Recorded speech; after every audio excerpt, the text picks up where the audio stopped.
Welcome to the Prelims segment, episode 168 of the Beefy Boys Breakdown, recapping UFC St. Louis, man. And we're going to start with Chase Hooper here. Chase the Dream Hooper, plus 115 dog, actually, taking on Vyacheslav Borshchev. And man, Chase Hooper's 24 years old. He's been in the UFC for almost like 4 years now. And then I saw somebody make a pretty good point on Twitter saying, like, theoretically, Chase Hooper shouldn't even hit his prime for like another 4 years. And like when he performs like this, and like he goes up a weight class, his body's filling out. It kind of feels like that's the case, right? Yeah, and you know what? I used to have a weird hang-up in my brain where I would say, "This will fight miles change the age of your prime," and the guy I was basing it on was Max Holloway. And now I'm wrong because I still base it on Max Holloway, if that makes sense. Like, yeah. He is now realistically in his real prime, and I thought he was already past it, but it seems like age has a lot to do with it.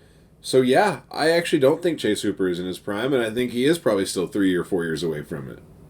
Crazy. Yeah, right. Yeah, which especially looking how he looked last night, and I think you can see where we're going here. I mean, the hands look great. Also, have we missed any bonuses? Were there any? Oberg got a bonus. Sorry, I know it's a different episode. Sorry to Oberg. We got to mention that.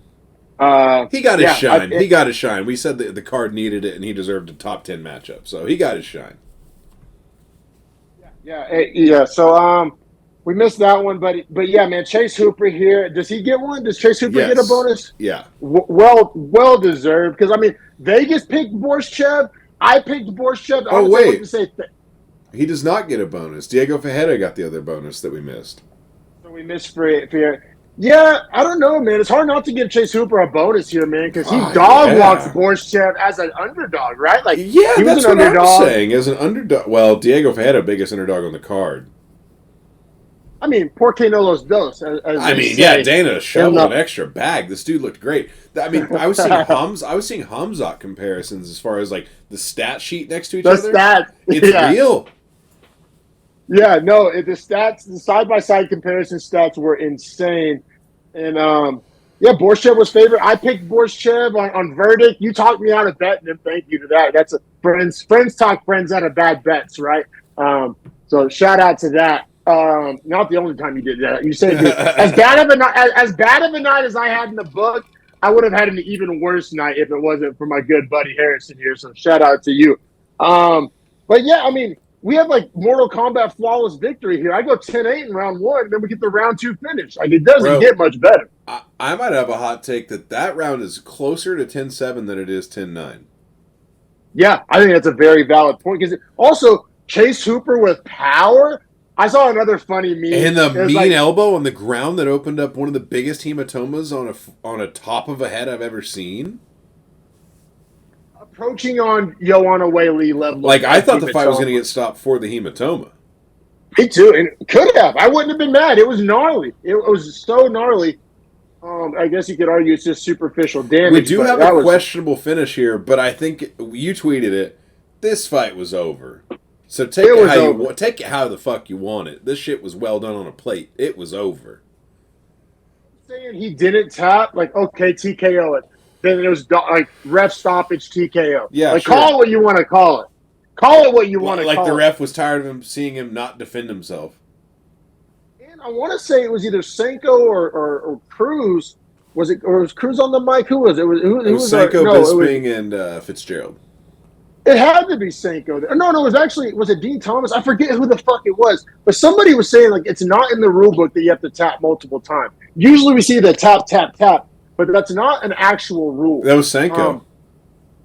Senko brought that to the table, and I thought that was actually helpful because Borshchev, without a doubt, taps once. Now, he doesn't tap 3 times, but he, without a doubt, goes like this. Like, he taps, he just taps once. So, like, watching it in real time, too, you can tell because it's soft. It's not like he's hitting him and trying to move his body or trying to, like, put his arm around the edge and, like, realizes, oh, his body's there. Like, he knows his body's there. That was, like, a soft tap because it was, like open palm, just kind of soft.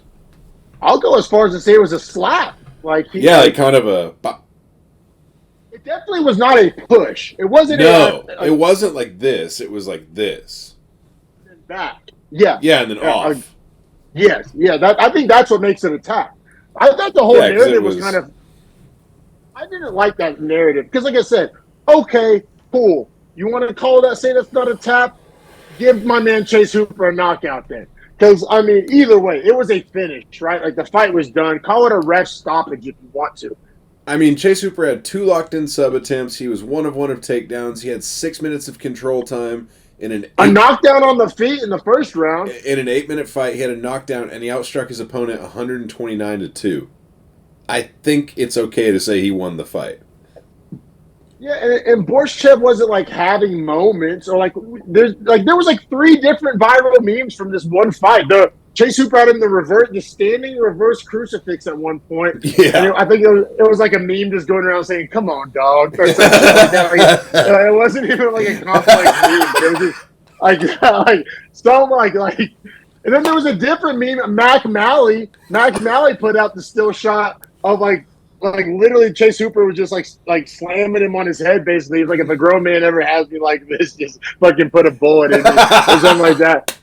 I mean, there's like multiple viral memes, and then I saw another viral meme where it was like the classic picture of Taporia looking scared after the Holloway Yeah, KO, and it was like Islam realizing Hooper has one punch KO power or something like that. Like Hooper went viral on a few different occasions. Like I said, in an 8 minute fight. I mean, as like the fact that this didn't get a bonus is kind of out of line. This was So I mean, Borshev, and you start digging into Borshev resume, he might get cut. It's getting real bad. Yes, he's 2-3 in the UFC. His 2 wins are against Cans. One of them is Mahashate, which is aging poorly, and then I mean, getting dominated by Chase Hooper. Because I got to say, as much as I want to kind of nut ride Chase Hooper, and as great as he looked, I still have him power ranked low because he has the bad loss to Steve Garcia, and Steve Garcia power ranked pretty low. Like, call me crazy, and maybe I'm a hater. I'm not really. I like the guy. Chase Hooper power ranked at 53 in the lightweight division. What number? 53. I tried to go higher. I wanted to go higher. Bro, I mean, after a win over Levitt too. See, that's a dog shit win in my opinion too. Like I might actually have Levitt in my. I have Levitt 64 or some shit. So it's like all these wins deep just division. so deep, and it's like, do you like Chase Hooper more than Perez Ziam, more than a Francisco Prado, more than a like? I guess Actually, you could say yes. probably. I think because now if his striking is at least on par, if he grapples any of them, I think he wins no matter what. If they just grapple.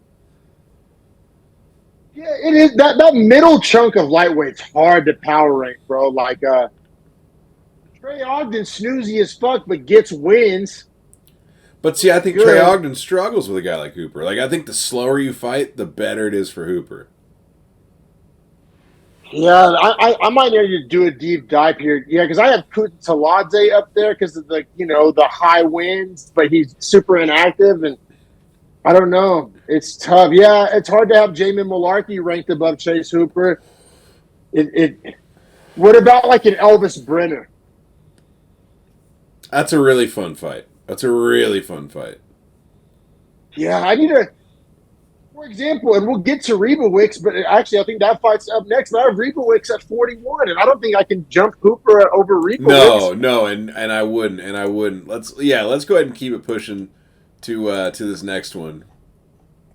I guess just real quick, I want to talk about how bad Borshev is. How far did I drop Borshev? It's got to be like 60. I dropped him to 59, right above Mahashate. Okay. Yeah. That's who he has a win over. I have Mahashate at 60. He has a win over him. Yeah, it's just there's a big logjam here. Like, and there's a bunch of guys that like look really good. It's like, would you power rank? I mean, this sounds like Captain Obvious, but like Chase Hooper over Tony Ferguson at this point, right? I would say so. Yeah, I just think at this point, like if he can strike like that, Tony's not going to be near as dangerous. And grappling wise, I still think Hooper's better. Above Jim Miller? That's a fun fight because Jim Miller's so well rounded. Yeah, bro. It gets so tough. And a lot of these are like if they fight, one guy wins 6 of them. You know what I mean? I agree with that too. Like lightweight, probably honestly, like 46 through like 30 is so close. 30 you start to see guys pull away. Or like inside so 30. hard. Yeah, he gets so hard to power rank. He gets so hard to power rank. But yeah, like you're right. We have more lightweights to get to. So we can kind of continue this conversation while segueing to the McKinney-Riebowicz fight. It really ties in, and we can just kind of make it one long conversation because these guys are all power ranked right around the same tier. And this might have been a four-man tournament, honestly, without us even really knowing it. Because we got Terrence McKinney, Esteban Riebowicz up next. McKinney plus 140. I liked him, but didn't bet it over Riebowicz minus 165, and Riebowicz McKinney. Yeah, absolutely. The head kick was absolutely brutal. The knockout was brutal. I hope McKinney takes a good amount of time off. I don't even know if the UFC is going to keep him, to be honest. It's so tough because like they clearly like him. Like they've kind of promoted him. Like they kind of marketed him. He's got a big social media following. He has a couple bonuses, and he has that Matt Frivola win in his back pocket, which has aged insanely well. Yeah, but now he's starting to turn into like a knockout highlight, and I don't mean for him. I mean against him. Like the Bonfim knockout is brutal. This knockout's brutal. You can't just keep getting brutally KO'd. Agreed. I mean, yeah, I guess you could tell that to Tai Tuivasa, right? But I guess we talked about how we think he's pretty much out. Yeah, but the thing is, Terrence McKinney is so clearly not out. Like, I follow him on social media. He trains hard. He takes it serious. I don't know, man. I don't know how to feel about him. But, I mean, to your point, he does keep getting absolutely fucking nuked. So it's like, yeah, what do you do with a guy like that? I don't know. I'm trying to see. Let me see his record. I mean, he is coming off 2 wins, but it's against Mike Breeden and Brandon Murat. And before before that, he has the brutal loss to Bonfim and a sub loss to Sajikov, and now a brutal KO loss to Riebowicz. It's like if he fights anyone inside the top 45, he gets brutally finished. Like he's really fighting good against can tier guys. Am I just a savage to say that like I like Terrence McKinney enough to say just keep feeding him cans? Like I'm kind of here for it. I mean, I'm kind of here for it too. I mean. Also, to his credit, he's fought Dober, lost by KO, it was tough. But he has wins over Frost Ziam, Matt Frivola, and Eric Gonzalez. So yeah, the Ziam win I like, the Frivola win I like. It's I almost want them to swap him and Bo Nickal's like build strategy. I want them to schedule Bo Nickel like how they scheduled Terrence McKinney, and I want them to schedule Terrence McKinney like they scheduled Bo Nickel. Like I'm down to watch Terrence McKinney just send cans to fucking send them on to fucking CFFC or fucking LFA, just like the can eliminator. Just putting cans in orbit. Just recycling cans. Just it's good for the planet. Somebody's got to take the trash out. Shit. Because I like the guy, and I think he approaches his career the right way. The fans like him, but you're right. Like and we're not saying against the top 15 he can't cut it. Against like the top 40. That's what I mean. Like you get inside of 40, he starts getting tuned up. Except for Frivola, that's the only top 40 guy that didn't really do him dirty. And then that's why I couldn't jump Riebowicz up that high because because he did to Terrence McKinney like what people do to Terrence McKinney. You know what I'm saying? Like, does that is that fair? That's fair, although I do like Riebowicz, I think, a lot more, like, moving forward. I think he's a lot hotter prospect. Now, granted, the wins over Kamuela Kirk and Terrence McKinney, I don't give a fuck about Kamuela Kirk. This win looks nice, but I can't ride on it hard because he has a loss to Loke Radzhabov in his debut. Which feeds perfectly into my power rankings combo. I have Radzhabov at 40, so I had to put Riebowicz at 41. Call it MMA math if you want to. Super fair. I think that's super fair. That might be even higher on Riebowicz than I have him. I think I have him at 44. As far as, because Radzhabov, I have Mike Davis, Kuta Taladze, Joe Selecki. Like, those aren't guys that I'm just like, for sure Riebowicz can beat, right? I think Kuta Taladze would put a hurt on Riebowicz, actually. That's right. It puts us in a tough spot. But also, Kuta Taladze never fights. I know. So it's like, what do you do with that? Like, come on, Guram.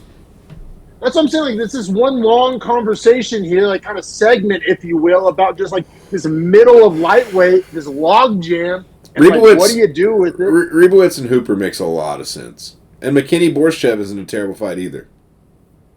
Goes home. Loser Yeah, goes honestly, yeah. At that point, yeah. home. Yeah. And they Yeah. both got brutally beaten, so they both need to take a cool 6 months. And I'd probably no bet that, right? Like, yeah, no. Oh, well. McKinney, No, we're not doing it. McKinney. We're not doing it. We're not betting low-tier fights like that. We can't. It's hard, bro. It's tough. It's tough. And then, all right, let's ask the same question. Riebowicz Hooper, how do you handicap it real quick before we... Probably Hooper. Hooper like minus 130? Yeah, maybe minus 145. Because he's more well-rounded, right? And I think Vegas expects money to come in on him, so they want to give, they want to try to make the well, they'll probably, no, you're right, they'll start at like minus 130 to try to encourage a lot of Hooper money. Good chance he loses that fight. He did just beat the kickboxer, and Riebowicz coming off the head kick win. That's how I feel, is that he outstruck a striker, technically, so... And I don't think we're going to, think that Riebowicz can out-grapple him. No chance. Yeah, it's tough. We have just this logjam, which... I mean, Riebowicz got submitted by Sajikov, who, heavy wrestling approach, sounds like Chase Hooper can do that. Even in this, mid-tier, I mean, you got Manuel Torres, who I'm high on. You got Sadikov. You got Mike Davis coming off a good win. You got snoozy Trey Ogden, who can, find a way to snooze his way to a decision.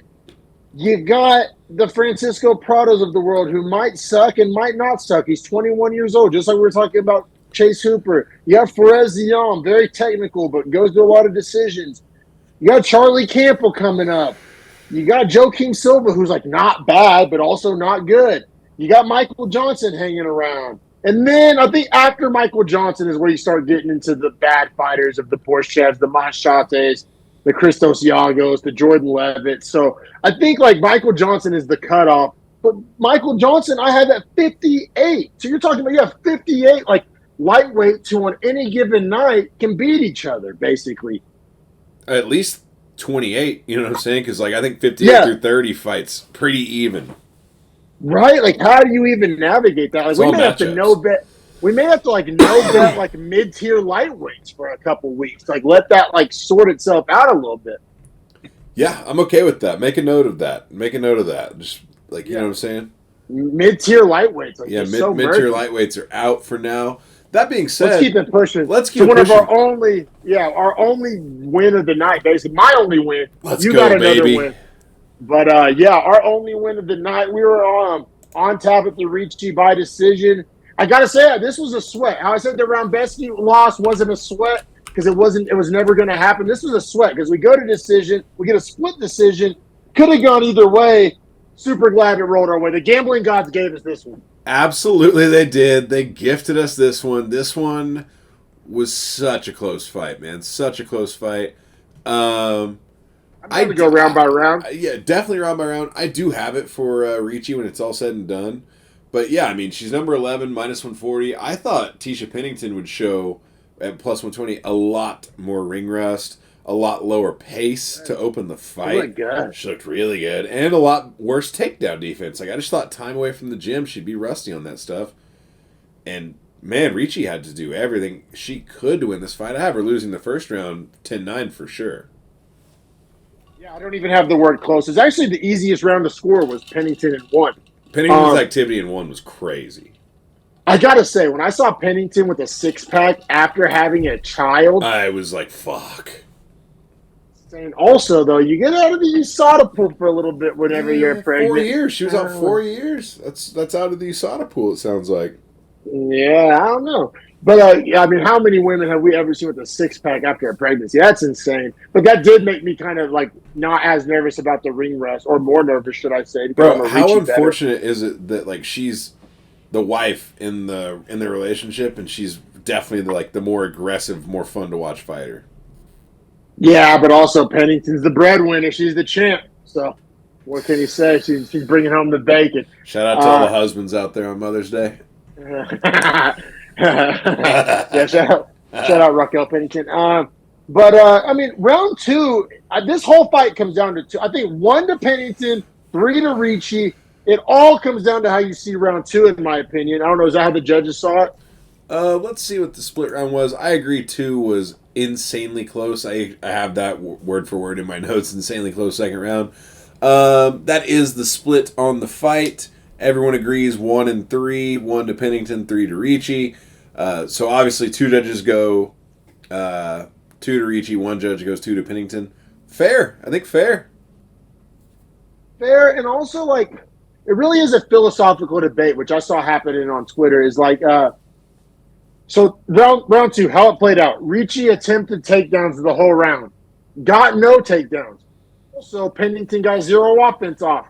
So Right. like, it's a philosophical debate. I saw people saying like, I'm not going to reward you for failing takedowns, but also controlled the octagon in a round with no damage. She was like controlling the pace, the action. You can even call it clinch control if you want to. It really is a philosophical debate. I gave it to Ricci. You can say I'm biased, but Pennington did like she defended, but like, you can't get points for defense. At least you're not supposed to. Philosophical debate though. I agree. You're supposed to. You're not supposed to get points for defending. That is true because you're supposed to be initiating the action, therefore being the aggressor. So I see how defense isn't necessarily scored. I get it, but at the same time, Pennington, if she had just done damage in the defense on the clinch, she probably would have won that round for sure. It was her lack of damage while being held on the fence that I think, because for me, I have it as a boring first 4 minutes and 15 seconds where Ricci's holding her on the fence. But I do have Yep. Ricci holding her there, not Pennington electing to be there. Oh, for sure, for sure. And man, Pennington should have watched the goddamn Curtis Blades Jonathan Almeida fight, right? If she would have taken that approach, Yeah, maybe, that's what hell, I mean. maybe she gets a finish. More damage in the clinch would have at least won her the round, I think. For sure. And this is one of the ones where, and it makes sense. It's the only bet that cashed. This is the only. I didn't even have to touch my power rankings after this one. Like Ricci didn't move up and Pennington didn't move down. My power rankings were dialed in on this one. I had Ricci at 12 and Pennington at 14. Didn't move either one. Yeah, perfect. Who do you have at 13 in between them? Luana Pinheiro, who fights Angela Hill next week, so that'll clear. Very nice. That'll be interesting. That's a big fight for the division as well.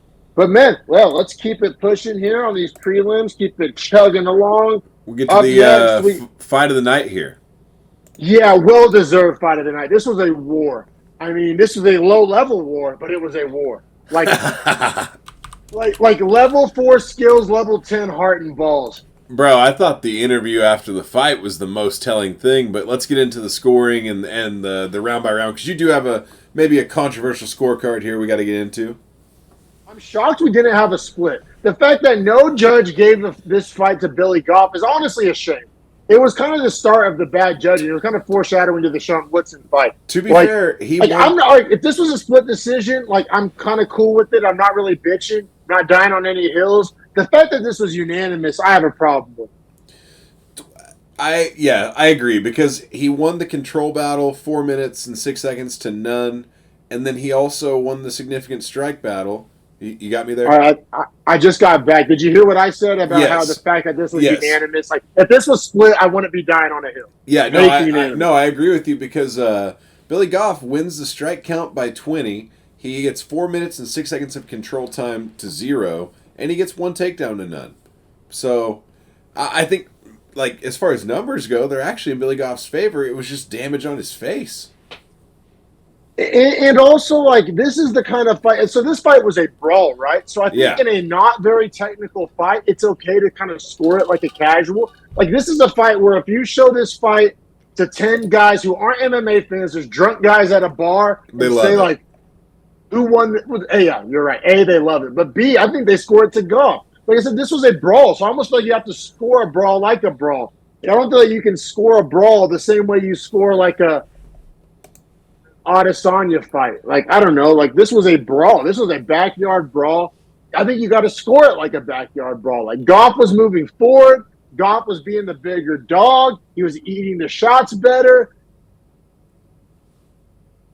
Call it eye test. Call it schoolyard rules. Call it what you will. I score it to Goff. So, all right, let's get round by round. How'd you score one? One I actually did give to Waters. I did as Thought it well. was the only. I thought it was the only round he won the damage battle. And he had the knockdown. He dropped Goff. So yeah, I don't have any problem with giving Waters one. And the hey, I'll say though, they didn't. Another reason Goff got hoed. Goff got hoed by the judges and the ref. Their knee to the grounded opponent was like yawn level. I agree. You'll find this wild. The one judge that gave a round to Billy Ray Goff was round one. That's unreal to me because I thought round one was the only one where it was like, oh, okay, Waters got this round, but that illegal knee is questionable. Like I thought a point should have been taken. 9-9 should have been 9-9. Agreed. Yeah, so we're lockstep so far. Round two, another war of a round. Definitely leaning Goff. More pressure, walking forward. Thought he won the damage battle. I have like make it a brawl, which that sounds like a weird note, but like, hey, when you're fighting a 6'5" welterweight, you got to make it a brawl. It's like what they always say on the broadcast, like, oh, if this is a technical striking battle, Waters is going to win. But if Goff can make it a brawl, that's where he's going to find success. Well, guess what? He made it a brawl and he found success. I, I so I agree with you, but I thought this round was really close. In all honesty, like I thought it was very close. I did end up Close. I did end up scoring it to Waters, but I felt like Billy Goff was starting to sway me, if that makes sense. Like I was starting to like his strikes and his style, and I was starting to realize that like Waters wasn't actually like even when he was connecting, they weren't necessarily hard shots. Yeah, and I think, like I said, this was a brawl. I think you got to kind of score it like a brawl. Maybe round two is an example of Waters won the sport, Goff won the fight, or I don't know. Like, you know what I mean? It's close. I have it as a close round. Very close round. I have it as a close round as well. I just lean Goff. Fair, fair. Not dying on the hill on that round. Now here's what I will die on the hill for is if you score one to Goff, you have to score two for him. Oh yeah, you have to. Which that judge didn't. Which he's not Right. making sense. Right. He's And literally- so like, yeah. in three I do score it for Goff because I felt like Waters was just getting exposed and Goff was honestly pushing the pace, won the strike numbers by a good amount. I liked Goff's round three. He was just a dog. Yeah, clinch control, activity, numbers, walking forward, octagon control, pressure, bringing the fight, however you want to call it. I have a 29-28 Goff card, man, and I'm not ashamed to say it. Like, I'll stand on that. Well, I have 29-28 Waters, and I think it's a really close fight. So, like, I'm here to hear a 29-28 Goff. To see two 30-27s for Waters is very wild to me. And then to see the 29-28 where Goff gets round one, but not two or three, which were his better rounds, is unbelievable. Literally no scorecard makes sense. All three scorecards are bad. I love your scorecard. I'm fine with your scorecard. If all three judges had your scorecard, you want to be hearing a peep out of me. Yeah, it feels like robbery territory just because of the way it got scored, in all honesty.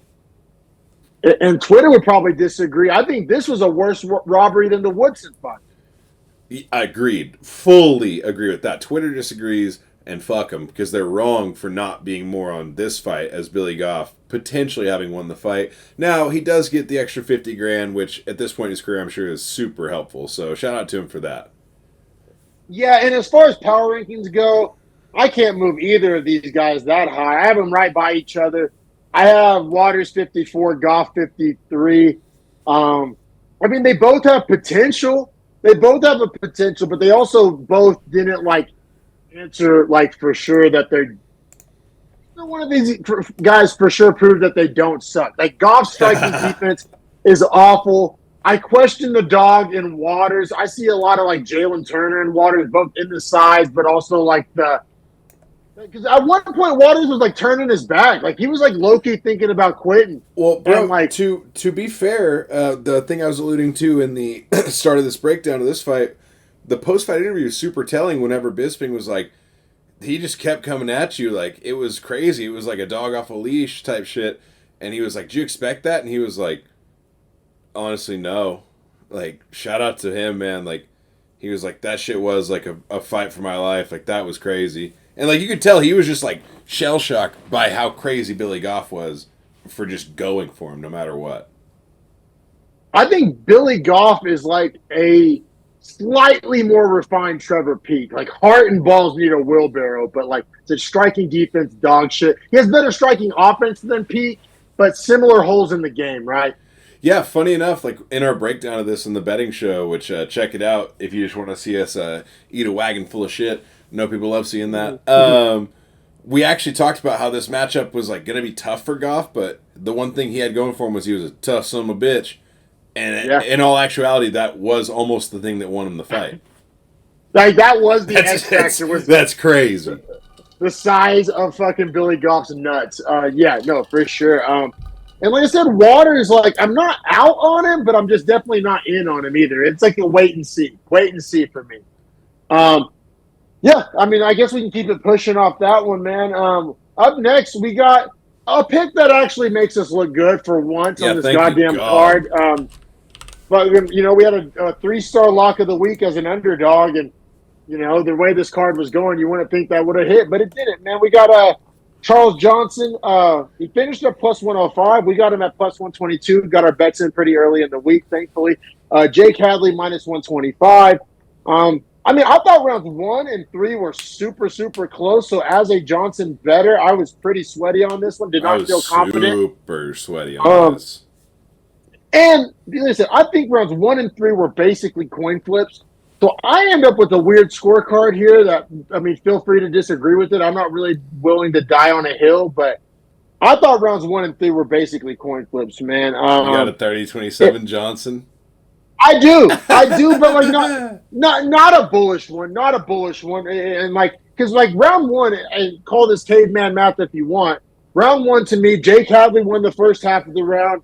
Johnson won the second half of the round. Like when I say coin flip, like actually like one guy won 2 minutes and 30 seconds, the other guy won the other 2 minutes and 30 seconds. Like, and I've been pretty consistent though. This is where I'll say call it Johnson betting bias if you want to, but if you watch this show, I'm always consistent that I value the second half of a round more than the first half of the round. I've been consistent on that going back years now. So fucking sue me. Don't actually. That's true. That's true.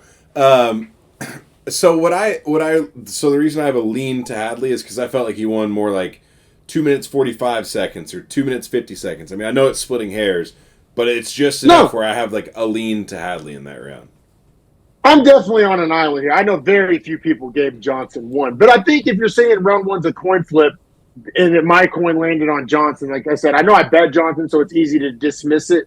But I don't know. I don't think I'm like wilding. I'm definitely not as wilding as the judges on the last fight on the fucking Goff Waters, Mike, that scorecards. You know what I'm saying? Yeah, fully agree. Now, what I'll also say for Johnson as a Johnson bettor, I was super encouraged by the last 2 minutes of the round versus the start. Exactly, right? Exactly. Yeah, round 2, Johnson's best round. He gets a knockdown, with Johnson not necessarily known for the striking. So that was almost like a Chase Hooper moment. Me too. I was going crazy. Yeah, I was losing my shit. I wanted it bad at that point. Me too. I thought he was going to get it. Hadley touched some bitch to his credit. And you know what? Y'all know what's crazy to me? People gave Hadley round 1. Argue that round 3 was Hadley's best round. Now I still give it to Johnson. I thought like Hadley, I guess he was failing the takedowns. But I don't know. I just thought he was competing very well. You know, especially for a guy that was probably down on the scorecards. I mean, round 3 was competitive as shit too. Yeah, no, I agree. Round 3 made me sweaty as fuck because I had it 19-19, and I thought Johnson barely edged out the round. But when I say that means in my head, like, I could see a judge easily fucking this round off. I thought the exact same thing. Like, I gave round 3 to Johnson, but I was like, I could easily see. In my head, as a guy who edged out round 1 to Johnson, I was like, I could see a guy giving 1 and 3 to Hadley. I'll say this. When I heard unanimous 29-28, I felt better than if I had heard the scorecards get read. If they were split. Yeah, I think that's a fair point. Because I think unanimous to Hadley would have been more rare. Yeah, I was like, I'm not going to get all 3 of these rounds wrong, right? Yes, exactly. As a guy that had my scorecard. But, yeah, man, so Charles Johnson, 3-star dog of the week cash. So, I mean, our prop of the week cash and our dog of the week cash. I know. I said that to Kenneth. I was like, man, hit my dog, hit my prop. Now I just need my parlays. And, like, just fell short of my parlays and a couple other little unit sprinkles. Yeah, for sure, brother, man. And then we'll keep it pushing this the curtain jerkers, the women's flyweights here. JJ Aldrich plus 105, Veronica Hardy minus 125. Once again, got to say thanks to my friend Harrison here because when I was looking into this one, I really liked Aldrich. I think I gave Aldrich just like a 2-star. You talked me into a no bet / 1-star, and thanks for that because I definitely planned on doing a Aldrich Johnson 2-legger, which would not have cashed. Neither did my other dog 2-legger, but that's neither here nor there.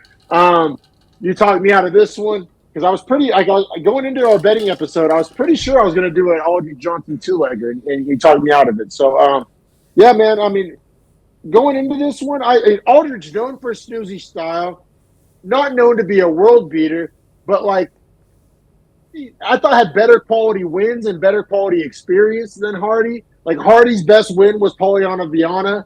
Guess who else has a win over Polyana Viana? JJ Aldrich and other better wins. Veronica Hardy was beating quite literally the bottom of the barrel, the Juliana Millers of the world. And so I guess I was valuing too much resume opposed to like style matchups because like Veronica Hardy strikes were hard, they were fast, they were accurate. She's very fast. She's very fast. Yeah, I remembered that about her is that she's very fast, and I remembered Aldrich was slow. That's why I originally liked Hardy so much was just the speed differential. and that was on full display. I mean, that was the whole fight. Aldrich clearly wanted to get into the cage and snooze it up. To her credit, when those kind of positions would take place, she would get an underhook, she'd get it back to distance, and just was outclassing Aldrich on the feet. Which, once again, if you would have told me that Aldrich wasn't going to be able to hold her against the fence and snooze it up, I would have taken Hardy too. I just was thinking that she would be able to snooze it up. You know what I mean? These women's flyweight fights often end up in snoozy clinch. Or that Aldrich should be 0 for 2 on takedowns. I thought Hardy would give up a takedown at some point. Yeah, agreed. So yeah. So I mean, to Hardy's credit, clearly that's what she probably spent all camp drilling, getting off the cage, not getting taken down. Because I think everybody, I mean, myself included, as somebody who picked Aldrich in a kickboxing match or a Muay Thai fight, I'm taking Hardy every time, which is what Hardy was able to turn this into, right? Absolutely. I also want to bring up Veronica Hardy's 28. I believe Dan Hardy is 41, is her coach and as well her husband. I just want to bring back to our revolving point. Can anyone be a women's MMA coach without fucking them and marrying them? Jesus Christ, guys. Pat Barry would disagree, good sir. Well, the age difference is about the same for both those guys. I was going to say, I'll give Dan Hardy credit that he's not out here draking this one up. 28's a grown-ass woman. There's a wide gap. For 8 years. Even now, because back, he was in his 30s and she was 33 and 20? We'll take That's it. Pushing it. Pushing it. Yeah, you're on the envelope, my boy. I think it's more of a wink and a nod to Hardy than it is. And that's when they started dating. So as a 32-year-old, he was eyeing a 19-year-old. Still in bounds. Still in bounds. Edge is out the round. It was murky. It was a close round. Edges was a fun word to bring up in this conversation. I agree. Yeah, I agree. There's some edging happening. And then as far as these girls go, I don't think either one of them matters too much. I gotta say though, Veronica Hardy looked still good. Like she looked like she could go with the good fighters. I'm not gonna say she looked like a world beater, but she looked like she'd be able to go with them. Like she wanted, a pretty well-rounded skill set with good hand speed. So I had to move Veronica Hardy up to I think 21. I mean, I have her behind Jennifer Maia, who's no longer signed, so that puts her behind Araujo and like the Luana Santoses of the world. I mean, Luana Santos is good, but only 23 years old. I could see Hardy, creating some problems for her. I could see Hardy going with a Melissa Gatto. You know what I mean? That level of fighter. I think I skipped Hardy over Montana De La Rosa, over Casey O'Neill even, because Casey O'Neill at one point we were super high on, but has looked bad. And so I think Hardy might be trending upwards. O'Neill might be trending downwards. O'Neill with the injury. I think that's a really good fight to book next to see because I'd like a little bit more sample size on Hardy. I want a little more against someone that's a little more, has more prowess in striking. Hardy O'Neill? Yeah, I would like to see that. And then the winner of that fight can get taken seriously. Yeah, right? They can get a top 15 matchup, in my opinion. Yeah, I would lean more that 20 range, the 16 to 20 range, the Mavericks of the world, the Gattos of the world, the Arujos of the world. But I Well, think Garujo might be ranked, and so so that's is I'm going off. Maverick. I, I'm going off my rankings. So yeah, I agree. I think we're talking about the same caliber of fight. I think Yeah, the that's winner. yes, that's what I Yeah, mean. Is like the caliber. yeah, the names are kind of interchangeable, but yeah, I don't think obviously neither of these girls are world beaters, but I do very different view of Hardy after that fight. Going into this one, I had Hardy one tier out of ten. Like Hardy's like a skilled fighter. I'm not sold that she's like a top 15 or a world beater, but like she's not a bullshit fighter. Veronica Hardy can go. You know what? That's good to hear. That almost aligns with our betting breakdown where I talked you off the ledge with her, and now it's almost like you're like, you know what? All right, she's at least solid. And the same thing with Aldrich. Like I'm not super duper out. Like I dropped Aldrich down to 25 in a not deep division, but like I could see Aldrich like snoozing out a victory over a Bleda or a Luana Carolina or a Petrovic. Like You know I what could see, sucks? you know what I mean? This division's so thin that you keep Aldrich because you just need the depth, but like she's not really UFC quality just as far as entertainment level, man. Like she's not an entertaining fighter. Like if she's gonna have to win snoozy decisions, I would just put her against killers all the time because I wouldn't want that. I think she is the perfect like gatekeeper is not even the right word because she's not at the gate, but like she's the test if you're UFC caliber or not. Like what we just saw with Veronica Hardy. Before that fight, I wasn't really sure she was UFC caliber. And now I'm like, oh, she for sure is. Like the same thing, like if you gave Petrovic to Aldrich, like, all right, like Petrovic, like if you can't get past Aldrich, like you're probably dog shit. What if instead of gatekeeper, she's a koozie because she's the can holder? She holds the cans down. No, like quite literally. If you can't get past Aldrich, you're a can. And if you can get past Aldrich, you're UFC caliber. Yeah, I Like mean, yeah, she's the koozie. She's the barrier. the koozie. Yeah, like I wouldn't mind we just saw Dion Barbosa and we're like, is she UFC caliber? Now that fight would suck to watch, but it would answer the question I of like agree entirely. You know what? That's a fun term that we gotta coin that. The koozie, the person that the holds the koozie. entry. Like we just said Michael Johnson. Michael Johnson's the koozie of lightweight. Like if you're ranked behind Michael Johnson, like you're dog shit. But like if you're above Michael Johnson, it doesn't mean you're great, but it's like, all right, you're like Means you have a like place in the UFC. yeah, like you live to fight another day, you get a Ooh, roster spot. ooh, I like this. I like this. Oh, do you want to do a koozie breakdown real quick? Try to go each division, or Yeah, you want to no, wrap it up? I'm here for it. We're only at It, 40 minutes in this one. We got a it cool just 15.